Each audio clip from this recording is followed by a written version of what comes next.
قرآن پہاڑ پر نہیں رسول صلی اللہ علیہ وسلم پر نازل فرمایا۔ تو اب یہ سوال اٹھتا ہے کہ جب پہاڑ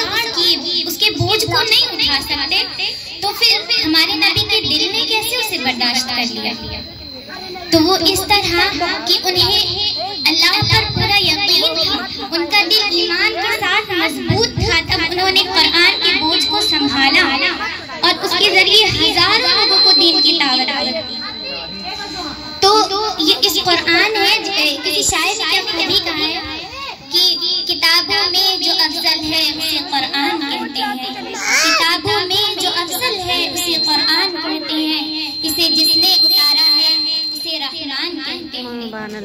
بساط سجا لے اپنے سینے میں جو اس کے 30 پاروں کو، زمانے بھر میں اس کو حافظ قرآن کہتے ہیں۔ ماشاءاللہ۔ تو یہ وہ قرآن ہے جس کی وجہ سے اللہ تبارک و تعالیٰ نے تمام فتنوں کے ساتھ کو ظاہر کرنے کا جسے ذریعہ بنا دیا،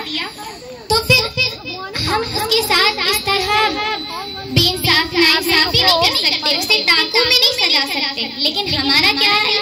کہ سالوں سال یہ قرآن ٹاک کے سپرد کر دیتے ہیں، اس پر دھولوں کی پرت جمتی چلی جاتی ہے، اور ہم اپنی دنیاوی آسائشوں کا یوں خیال رکھتے ہیں کہ ہمارے زیور روئی میں اسے سنبھال کر ڈبوں میں رکھ کر اور روز اس کی دھول کو صاف کیا جاتا ہے، لیکن قرآن سالوں سال گزر جاتے ہیں، اس کی دھولوں کو صاف کرنے والا دنیا میں کوئی نہیں ہے، بلکہ یہ وہ قرآن ہے جس کی وجہ سے ہمارے نبی نے طائف میں پتھر کھائے، ہمارے نبی کے جوتے خون سے لبریز ہو گئے۔ یہی وہ قرآن ہے جس کی وجہ سے حضرت زینب رضی اللہ عنہ ہمارے رسول کے لخت جگر شہید ہوئی،